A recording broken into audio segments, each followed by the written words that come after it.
Hello दोस्तों, मैं आदित्य आपका हार्दिक स्वागत करता हूं अपने चैनल आदि फार्मेसी में। तो आज हम इस वीडियो में बात करने वाले हैं ब्लड के बारे में। ब्लड यानी रक्त, उसके बारे में। सबसे पहले हम बात करेंगे ब्लड और उसके कुछ कंपोजिशंस के बारे में। सेकंड हम बात करेंगे प्लाज्मा और ब्लड सेल्स के बारे में कि प्लाज्मा में क्या है और ब्लड सेल्स और कितने प्रकार के ब्लड सेल्स होते हैं। और हाँ, आखिर में हम बात करेंगे कि आखिर कैसे करंट लगने से इंसान की मौत हो जाती है। तो गाइज, वीडियो थोड़ा लंबा तो ज़रूर हो सकता है, पर आज का वीडियो बहुत ज़्यादा नॉलेजेबल होने वाला है। तो चलिए बात करते हैं ब्लड एंड इट्स कंपोजिशंस के बारे में। ब्लड और उसके कुछ कंपोजिशंस के बारे में बात करते हैं। तो blood is a fiberless connective tissue. Blood एक फाइबरलेस कनेक्टिव टिश्यू है। फाइबरलेस कनेक्टिव टिश्यू से आप यहाँ समझ पा रहे होंगे कि ब्लड हमारे हर एक टिश्यू को कनेक्ट करता है। और ये फॉर्म्ड होता है 55% of plasma and 45% from other elements like RBCs, WBCs, platelets. RBC red blood cells, white blood cells and platelets. तो आगे बात करते हैं blood is slightly alkaline pH. Blood एक एल्कलाइन, स्लाइटली एल्कलाइन पीएच का होता है, जिसका पीएच होता है 7.4। The specific gravity of blood is about 1.055। हैं ब्लड के बारे में। ब्लड जो हमारा है ये दो चीज़ों से मिलकर बना होता है। पहला है प्लाज्मा एंड दूसरा है ब्लड सेल्स। जो प्लाज्मा की कंसंट्रेशन होती है वो 55% होती है और जो ब्लड सेल्स होते हैं वो 45% होते हैं। तो पहले बात करते हैं हम ब्लड सेल की, यानी हमारे ब्लड के अंदर जो सेल होते हैं वो कितने प्रकार के होते हैं। तो वह है मेन 3 प्रकार के ब्लड सेल्स होते हैं। पहला RBC, सेकेंड इज़ WBC और third one is platelets. RBC से आप मतलब समझते हैं कि रेड ब्लड सेल्स। इसका काम होता है रेड ब्लड सेल्स का ऑक्सीजन को ट्रांसपोर्ट करना एक जगह से दूसरी जगह हमारी बॉडी के अंदर। इसी के बाद बात करते हैं नेक्स्ट WBC यानी वाइट ब्लड सेल्स के बारे में।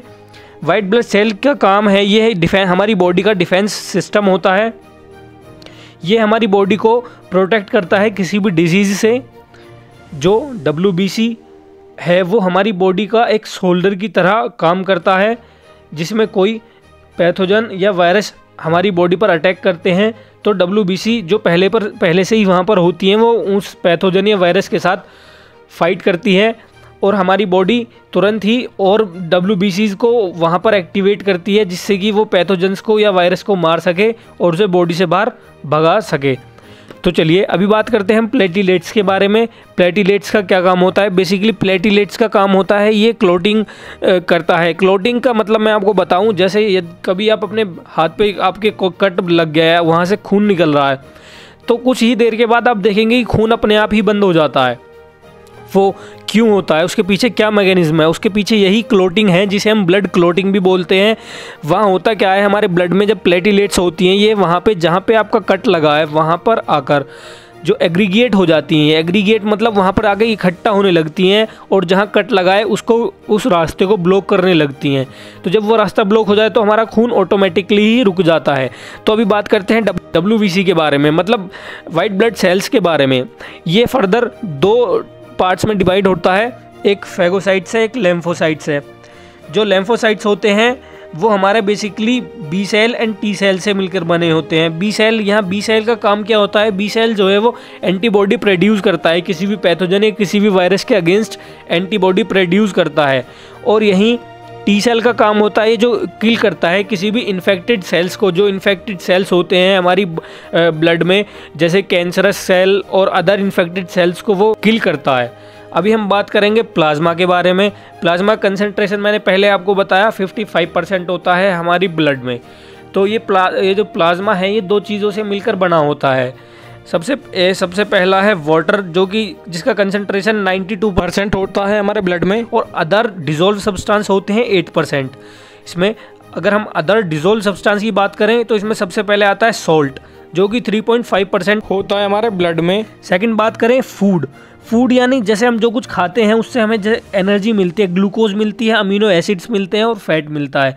तो वही सब ये हमारी बॉडी के ब्लड के अंदर आ जाता है या प्लाज्मा के अंदर आ जाता है और ये अलग अलग जहाँ पे इसकी नीड होती है वहाँ पर जाकर मिल जाता है। आगे बात करते हैं इसके अंदर हॉर्मोन्स की। इसके अंदर हॉर्मोन्स भी होते हैं, प्रोटीन होते हैं। प्रोटीन में देखिए सबसे पहला होता है प्रोटीन को अगर फर्दर हम डिवाइड करें तो इसमें आता है फाइब्रोनिजेन, फाइब्रोनेजन जो होता है वो क्या होता है कि हमारे क्लोटिंग फैक्टर को इंक्रीज़ करता है। और अगर हम इस प्रोटीन को, ये एक टाइप ऑफ प्रोटीन है, अगर हम इस प्रोटीन को प्लाज्मा से हम सेपरेट आउट कर देते हैं तो प्लाज्मा, देखिए बेसिकली हमारा प्लाज्मा येलोइश कलर का होता है। और अगर हम इसमें से फिर भी फाइब्रोनेजन प्रोटीन को हम इसमें से सेपरेट आउट कर देते हैं तो ये और लाइट येलोइश हो जाता है। और हाँ गाइस, ये जो आपका ब्लड है वो और पतला हो जाता है। और यही जो ये लाइट येलोइश और इसे ही हम सीरम बोलते हैं। और ये सीरम किसी भी बीमारी की जांच करने के लिए आपका जो यूज़ होता है, मतलब जैसे कोई आप कहीं लैब्स में जाते हो, वहाँ आपका ब्लड सैंपल लिया जाता है, तो वो उस ब्लड सैंपल में से सबसे पहले आपका सीरम सेपरेट आउट करते हैं और उस सीरम की ही जो है जांच होकर वो आपको बताते हैं, फाइनल रिपोर्ट तैयार करते हैं। इसमें नेक्स्ट है एल्ब्यूमिन। एल्ब्यूमिन क्या करता है, वो हमारे ब्लड के ऑस्मोटिक प्रेशर को मेंटेन करता है, हमारे ब्लड के ऑस्मोटिक प्रेशर को मेंटेन करता है। ये बात करें तो वेस्ट प्रोडक्ट भी इसी के अंदर आते हैं, 8% अदर डिजोल्व सब्सटेंस के अंदर। वेस्ट प्रोडक्ट कैसे वेस्ट प्रोडक्ट हैं, जैसे कि कार्बन डाइऑक्साइड है आपका, या फिर यूरिया है। कार्बन डाइऑक्साइड और यूरिया, देखिए दो अलग अलग चीज़ें हैं। कार्बन डाइऑक्साइड जो हमारे लंग्स के थ्रू फिल्टर आउट होके जो वो बॉडी से बाहर हो जाती है, और जो यूरिया है किडनी के थ्रू फिल्टर आउट होके और यूरिन के जो रूप में वो हमारी बॉडी से फिल्टर आउट हो जाता है। सो गाइस, आगे वीडियो में बात करने वाले हैं कैसे करंट लगने से इंसान की मृत्यु हो जाती है। दोस्तों, आखिर बिजली का शॉक लगने से इंसान की मौत क्यों हो जाती है? आखिर क्या ऐसा होता है बिजली में? असल में जब किसी व्यक्ति को बिजली का झटका लगता है तो उस व्यक्ति के खून में मौजूद सारा पानी सूख जाता है, जिसकी वजह से आदमी का खून गाढ़ा हो जाता है। खून गाढ़ा होने के कारण ब्लड सर्कुलेशन सही से नहीं हो पाता, जिसके कारण इंसान की मृत्यु हो जाती है। कई बार बिजली का झटका लगने से खून के अंदर का सारा पानी सूख जाता है, उस आदमी का खून गाढ़ा हो जाता है, जिसके कारण दिल खून को बिल्कुल भी पंप नहीं कर पाता और उस वजह से हार्ट अटैक के कारण इंसान की मृत्यु हो जाती है। So guys, thank you for watching this video. Please like, comment, share and subscribe. अगर तुम लोग नए हो तो सब्सक्राइब करो, वो जो लाल वाला बटन है उसके साथ सूर्य नमस्कार करो या फिर अनुलोम विलोम, मुझे नहीं पता।